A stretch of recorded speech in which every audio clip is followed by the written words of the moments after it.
नमस्कार दोस्तों, स्वागत है आपका मेरे चैनल कॉमिक्स लाइफ में। शुरू करते हैं भेड़िया सीरीज की एक और धमाकेदार कॉमिक्स ब्लास्ट। दिसंबर की दांत बजा देने वाली ठंड में जब बर्फीले देशों में प्रकृति सफेद चादर टुकड़ों में बांटकर पृथ्वी पर बिछा देती है तो लगता है जैसे नर्म मुलायम रुई चारों तरफ फैली हो। जहां ऐसे में लोग अपने घरों में आग के आगे बैठकर इस दूध जैसी बर्फ का आनंद ले रहे होते हैं, वहीं पर कुछ लोग ऐसे भी होते हैं जो कि बिना किसी परवाह के न जाने किस किस प्रकार के कार्यों में लगे होते हैं। ऐसा ही कुछ यूरोप महाद्वीप में फ्रांस देश की राजधानी पेरिस में हो रहा है। जबकि सारी पेरिस नगरी उस दूध जैसी रुई से नहा रही है और एक इंसानी आकृति ऊंची सी छत पर बैठी न जाने क्या कर रही है।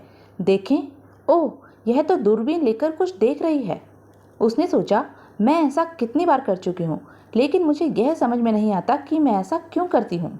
जैन ने सोचा, काश मैं कैरी से न मिली होती। साथ ही उड़ चला उसका मन कैरी से हुई मुलाकात की ओर। कैरी ने कहा, जैन सुनो। जैन बोली, ओह हाय कैरी, क्या बात है, आज तो तुम साउथ ब्लॉक ड्यूटी पर थे। कैरी बोला, मैं अभी वहीं से आ रहा हूँ जैन, और वहाँ पर मैंने जो कुछ देखा है वह सब तुम सुन नहीं पाओगी। जैन बोली, क्या बात है कैरी, तुम ऐसे क्यों बात कर रहे हो। कैरी ने कहा, बात ही कुछ ऐसी है जैन।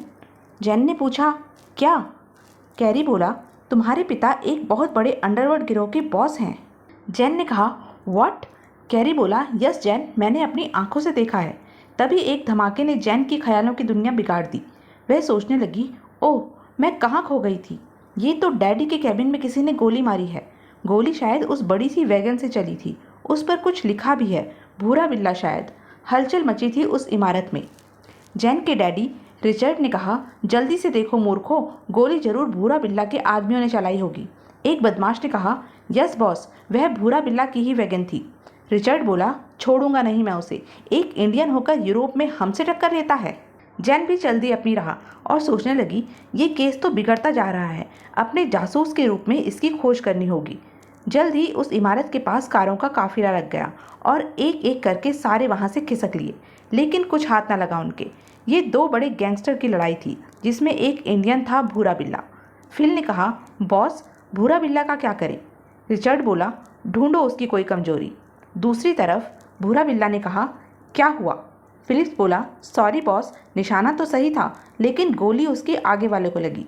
भूरा बिल्ला ने कहा, व्हाट नॉनसेंस, जो तुमसे एक आदमी नहीं मारा जा सकता, तुम तो सबसे अच्छे निशानेबाज हो। फिलिप्स बोला, बॉस मैं अपनी तरफ से पूरी कोशिश कर रहा हूँ। भूरा बिल्ला ने कहा, ठीक है, उसे मारने की कोई और तरकीब सोचो। फिलिप्स बोला, क्यों ना बॉस, हम उसका ही कोई बॉडीगार्ड तोड़कर उससे यह काम करवाएं। भूरा बिल्ला ने कहा, लेकिन उसके गार्ड तो अपने ऊपर हाथ तक नहीं रखने देते। फिलिप्स ने कहा, कोशिश करते हैं। रिचर्ड भी खाली नहीं बैठा था इस झगड़े में, लेकिन रिचर्ड की अपनी बेटी जैन इकट्ठे कर रही थी सबूत अपने पिता के खिलाफ ही, क्योंकि वो थी पेरिस पुलिस की जासूस। जैन ने कहा, शायद यहाँ कुछ सबूत मिले जिससे पता चले कि डैडी क्या क्या करते हैं। शीशा हटाकर अंदर से खिड़की खोल दी उसने और रख दिया कदम कमरे में। आगंतुक यह नहीं जानता था कि कोई उससे भी ज़्यादा चालाक है। उसी बिल्डिंग के दूसरे कमरे में रिचर्ड के आदमी बोले, ओह लगता है बॉस के कमरे में कोई है, चलो अंदर। जैन अंदर जाकर सोचने लगी, oh my God, drugs, gold, न जाने कितने काम करते हैं डैडी। तभी रिचर्ड के आदमी वहां पहुंचे और बोले, कौन है, वहीं रुक जाओ। लेकिन कुछ फायदा न हुआ और जड़ दी किक उनके पेंटों में।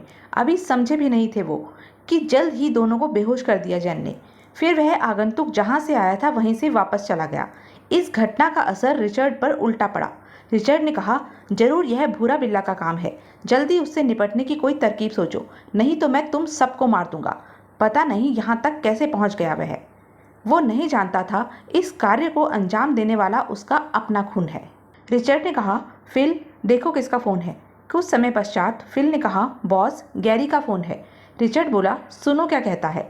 फ़ोन सुनकर फिल रिसीवर रखते ही बॉस की तरफ लपका और बोला, बॉस एक खुशखबरी है। रिचर्ड ने कहा, क्या, भूरा बिल्ला मारा गया। फिल ने कहा, नहीं बॉस, लेकिन उसे मारने का साधन मिल गया है। रिचर्ड ने कहा, क्या। फिल बोला, गैरी बता रहा था कि भूरा बिल्ला का एक छोटा भाई है जो वास्तव में पढ़ता है। रिचर्ड ने कहा, वाह, उसको जल्द ही उठाकर लाओ मेरे पास। फिल बोला, ओके बॉस, और चल दिए उसके सिपाही उसके कार्यों को अंजाम देने।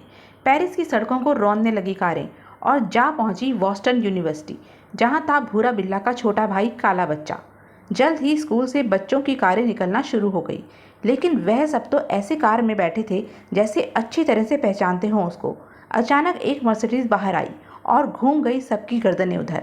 वह बोले, वही है। तेजी के साथ पीछे लग गई गुंडों की कार। बेखबर थे आगे की कार के लोग और अगले ही मोड़ पर काला बच्चा ने कहा, ड्राइवर बचो। सुला दिया गार्ड तथा ड्राइवर को सीटों पर उन्होंने, और चंद सेकंडों के बाद वो ले जा रहे थे काला बच्चा को। रिचर्ड ने कहा, शाबाश, आज तुमने अपनी काबिलियत साबित कर दी। फिल बोला, धन्यवाद बॉस। रिचर्ड ने कहा, अब देखता हूँ भूरा बिल्ला को, वो कैसे नहीं आएगा मेरे पास घुटने टेकने। फिल ने कहा, लेकिन बॉस। रिचर्ड बोला, लेकिन वेकिन कुछ नहीं, मेरी भूरा बिल्ला से बात कराओ। फिल ने कहा, ओके बॉस। भूरा बिल्ला यह सब सुन आग बबूला हो उठा और बोला, रिचर्ड, अगर मेरे भाई को कुछ हो गया तो मैं तुम्हें जड़ से उखाड़ फेंकूंगा। निकल पड़ी वेगन पर वेगन भूरा बिल्ला के अड्डे से शहर के एक कब्रिस्तान में। रिचर्ड ने कहा, आ गए भूरा बिल्ला, मैं जानता था क्योंकि मैं तुम्हारी जान यहाँ ले आया हूँ। भूरा बिल्ला ने कहा, रिचर्ड, मेरे भाई को छोड़ दो। रिचर्ड बोला, भूरा बिल्ला, ऐसे नहीं, तुम यह देश छोड़कर वापस अपने देश चले जाओ। भूरा बिल्ला ने कहा, कभी नहीं रिचर्ड। रिचर्ड बोला, तो भूल जाओ अपने भाई को भूरा बिल्ला। भूरा बिल्ला बोला, रिचर्ड।